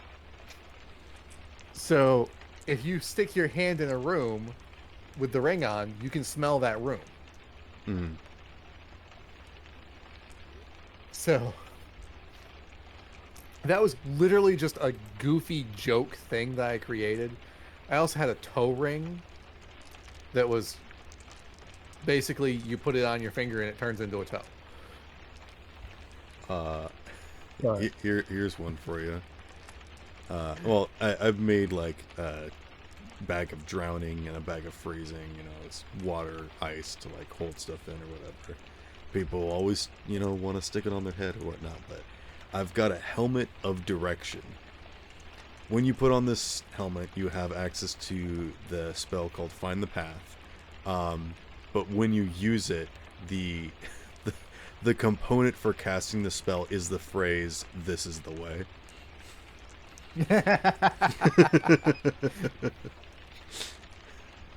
Oh, that is awesome. That is awesome. That's the other thing about giving out loot, is it doesn't need to be serious.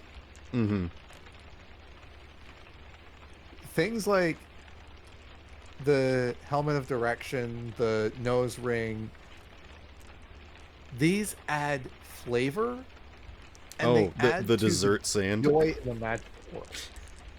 Do you remember the dessert sand I gave you? Yes.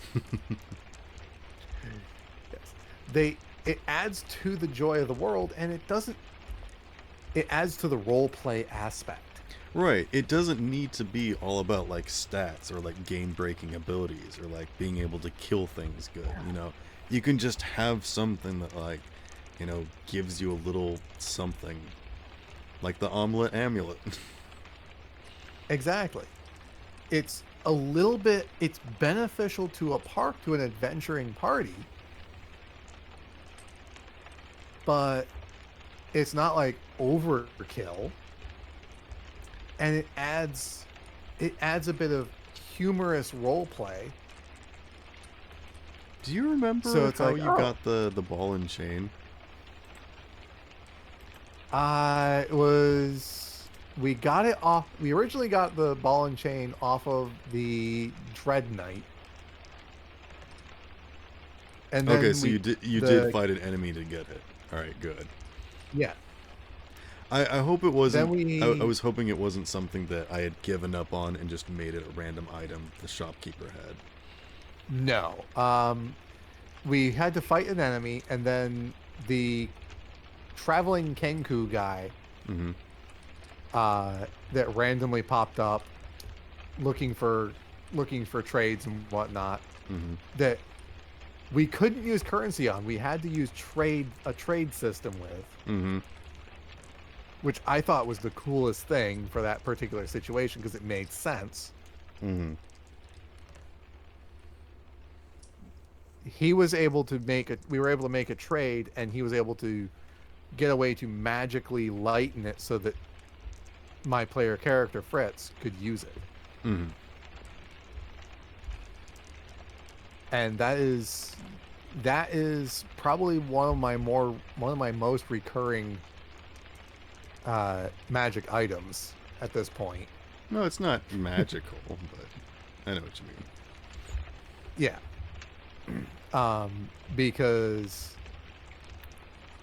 that's now been a presence in 3 campaigns. Although not a prominent presence in one of them, it's been a presence in 3. I'm glad that it's, because when I first started, again, my experience was with homebrew stuff and whatnot. So I learned how to make something that was relatively balanced. And I felt like that was something that was strong, but it required you to be strong in order to use it. And you used it very creatively, and I'm really glad to see that it got used in a proper way that actually like worked. That it wasn't like it wasn't too strong, and it also wasn't too difficult, like it had too many drawbacks to try and use. You used it when you needed to, and it was good when you used it. Yeah, my favorite use of it was when the spellcaster cast the gravity field. Oh, and so you used it to whip yourself around. So no, I would pull it in towards me, so it would fall towards the ceiling. Then push it forward so it would fall on the floor, and thus onto the NPC that was attacking us. So I would literally just push it and pull it and push it and pull it. Mm. That was my favorite use of that weapon. Just because of the humor of that thought process. And I think that's what more items need to be. Is not, maybe it's a good weapon, maybe it, you know, has good defense or whatnot, but in general, I think magic items should give people a little extra tool in their kit to be able to use for different things. And sometimes that's why you need to have 20 different items, because you're not using them all at once. You know, you're not just getting a stronger character. You've got a bunch of different things that you can use, and you're like, oh, this is a good situation for me to use this, you know? Mm-hmm. Exactly. You know, Like so, the proximity wine that I made. You remember the proximity wine?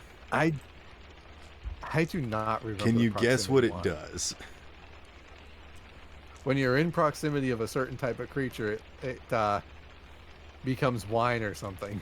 No, it is a bottle that when you uncork it, people nearby it suffer the effects of drunkenness. Ah, But see, that's the kind of fun stuff that, you know, the ever smoking bottle is probably my favorite magic item from the system that I've ever looked at, that it's like, you know, this is decently priced, you know, it's a very low level thing. It can be used for so many different things, you know.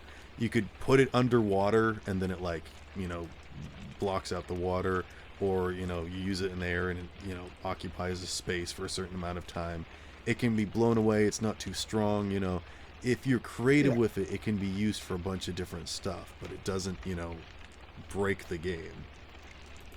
yeah. And that's the big key is you don't want it to break the game, but you want it to be something that is usable. And if it's something that's usable all the way up into the top end of your campaign, all the better. Like the ever smoking bottle. That's something that can be usable all the way up to the top level of the campaign. Because it has diverse uses. Sorry, I'm just looking at my list of magic items that I made. I found another great one from that campaign. The Bewilderment Brick. Bonk someone on the head, they become bewildered. Yep. They're basically slowed. But, you know, it's just, it's, you know, an item that when you throw it, you know, it bonks someone, they get slowed. You know, it's basically the slow spell, but rather than having them make a save, you make an attack roll with it. You know, it gives you this extra level of, you know, options to your thing or whatever. Yeah. And that's the thing is so many people are afraid to go Looney Tunes. Mm. But honestly, go Looney Tunes. See how bizarre you can make it and have fun with it. You know, you as a player, you as a DM, have the power to do things that you as a human being are unable to do. Yeah. So don't hold back. Do the Looney Tunes stuff. Do things that you as a human being, as a player, would be afraid to do. Because at the end of the day, it's a game that's played in our imaginations. One of my favorite things that I ever did was I made a bunch of magic items, and they just found it in like an abandoned place. That it was someone's boots, belts, pants, you know, sword sheath, you know, all this stuff that it's like, this was not just a random stuff. This was somebody's. This was here. This is like somebody's grave. And they like gathered it all up, they distributed, and then they found that person walking around not knowing who they were. And they were like, what if we gave them their items back? Will they remember who they are? And then they made the conscious decision to give up their stuff to make that person who they once were again. And, you know, then a whole bunch of other story stuff happened, but like, it was just a bunch of cool stuff that they could have held on to and used, but they made the conscious decision to actually give it up. And I thought that was really interesting and cool. Because sometimes things have a story. They have like lore as to what they are, where they come from, and why they're there. But also, it can just be something that's, you know, you just have, that you get to use. It doesn't have to be all this stuff. that's a really cool way to do it, where it's like, hey, this is somebody's stuff and they're still alive and they're kind of missing it. I actually hadn't thought of that one. I might have to work that in at some point.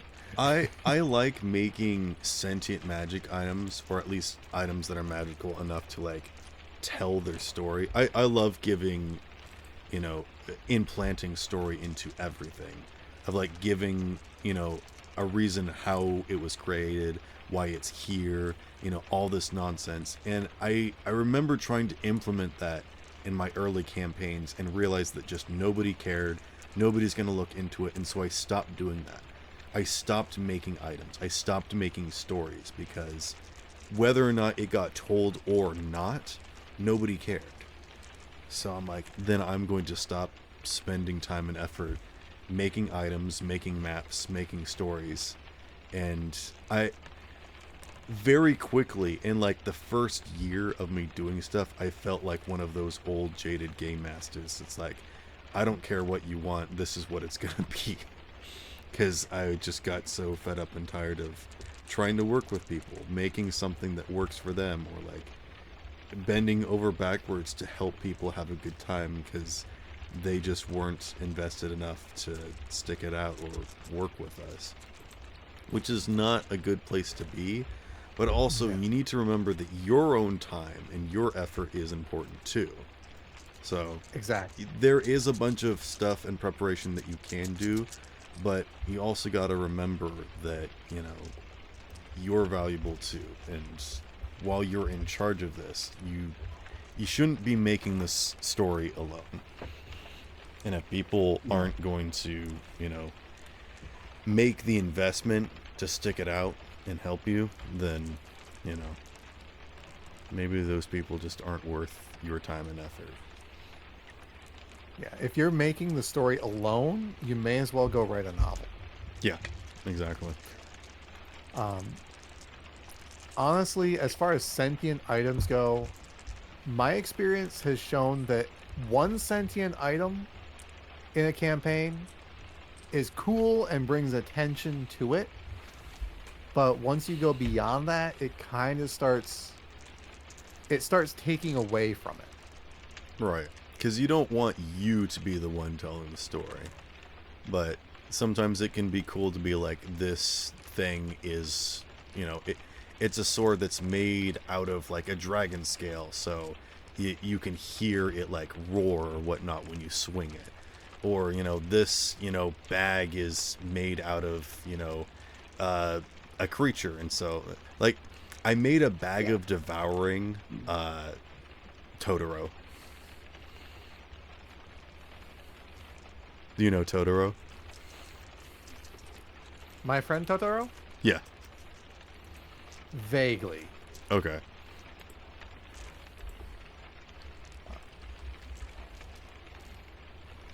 But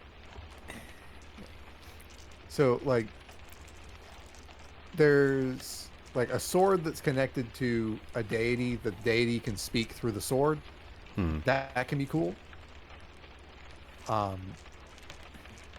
But even that's like, you want to only have so much. You only want to push so much of the sentient or deity in a singular section of the campaign. So, like, I'll admit I've pushed a little heavy on deities in campaigns before. Right. Like, it can be fun to have, connections with players and, like, talk and whatnot, but if you become too much of an active participant, then you almost kind of make the game about you and less about them. Exactly. And that's why as a game master, one of my favorite things to be able to do is, and one thing that I consider one of my greatest successes, is when I am able to get up walk into the next room, grab a drink, come back, and they're the party still is going. still. Yep, they're still role playing. They're still going. I have no idea half of what they said for the last 10, 15 seconds. Mm-hmm. I'm right there too. Yeah. Like I said, the best compliment to a chef is silence, and the best compliment to a dungeon master is rowdiness. Yeah. When they're just doing their own thing, and I just get to sit back and watch, and occasionally step in and be like, well, careful, don't steal that person's turn. No talking over them, or like, oh, okay, we'll roll this, and then we'll see. Yeah. And that's the ultimate level of success, in my opinion, as a, for a DM or GM, is when you can literally just sit back, let them do their thing, Less is more. and only give nudges. Exactly. Yes, you have to have those points where you're describing the whole scene. You have to have those points where you are in a combat encounter and whatnot. It's still a game. But when you have a 3-hour session and you're spending an hour and a half just kind of sitting back listening, Yeah. and just kind of giving a slight nudge here and there and going, oh, well,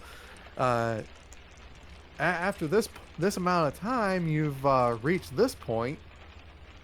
If you run a 3-hour campaign and 2 of those hours nobody else is talking, that's not good, because that means that either you're talking and not giving people time, or you're having to fill that space with talking, or there is just silence and whatnot. And that happens in campaigns of just like people don't want to talk. They just want to sit down, hang out, and just roll their dice when combat comes. And sometimes campaigns are like that, and there's nothing wrong with that, but you got to adjust. And yeah, I don't know. It's a lot. It's a lot to juggle. It's a lot to manage, and there's never going to be a perfect solution or answer. But that's exactly it. It does boil down to the group. Yep. And that's something that I know I sound like a broken record on, but yeah, at the end of the day, you have to learn your group and how they like to play, and balance to them. Or balance the group to the way you like to play. Based on, okay, I know this player tends to run this type of character, and their play style is this. But at the end of the day, the group of players and the GM have to be in sync. Mm-hmm. And that's the biggest takeaway is, when it comes to running a campaign, you have to be flexible. You have to modify. You have to adjust. When it comes to figuring out what the loot is, it may not always make sense to give X thing Y thing. Mm-hmm. So it may make more sense to have Y thing show up later. Mm-hmm. Or to be like, if you guys want Y, here's what you need to do. Exactly. And that's one of the reasons why I'll have, like, if you're going through a dungeon, or you're like sneaking through a castle or whatever, I may have, like, these guys only have so much equipment, but I might have like a treasury or an armory somewhere in there that balances it out a bit better. And that's also a great example of like how to balance encounters, is that there might be a bunch of bandits, but depending upon what level of your party, maybe you catch them when, they're sleeping, or they're cooking and they have like their equipment half off, or maybe they just fell into like a bunch of mud, so they've taken their equipment off and one person is cleaning them. So like you could go get that person, or you could attack the rest of the group while they don't have their armor. You know, there's a bunch of different things that you can do. And yeah, I don't know. We've been going for 2 hours, so you want to wrap it up? We have, and we can talk about balancing actions and whatnot in much greater detail in a different session. Yeah, how about we'll think about it for next session or something, but like encounters and combat, whatnot. Maybe we could talk about that next time. Yeah, absolutely. That sounds like a good plan. Any final thoughts? Low level, give them low level items. Later level, let them get the big stuff. Exactly. Bigger risk, bigger rewards. But don't feel afraid to give people stuff. Just don't let them be homeless forever. Yeah. All right. Don't worry too much. Just figure out what fits your group and roll with it. And if you give them too little, just give them more. And if you give them too much, then let them, lose it or something. I don't know. You can always find a way to balance it. Exactly.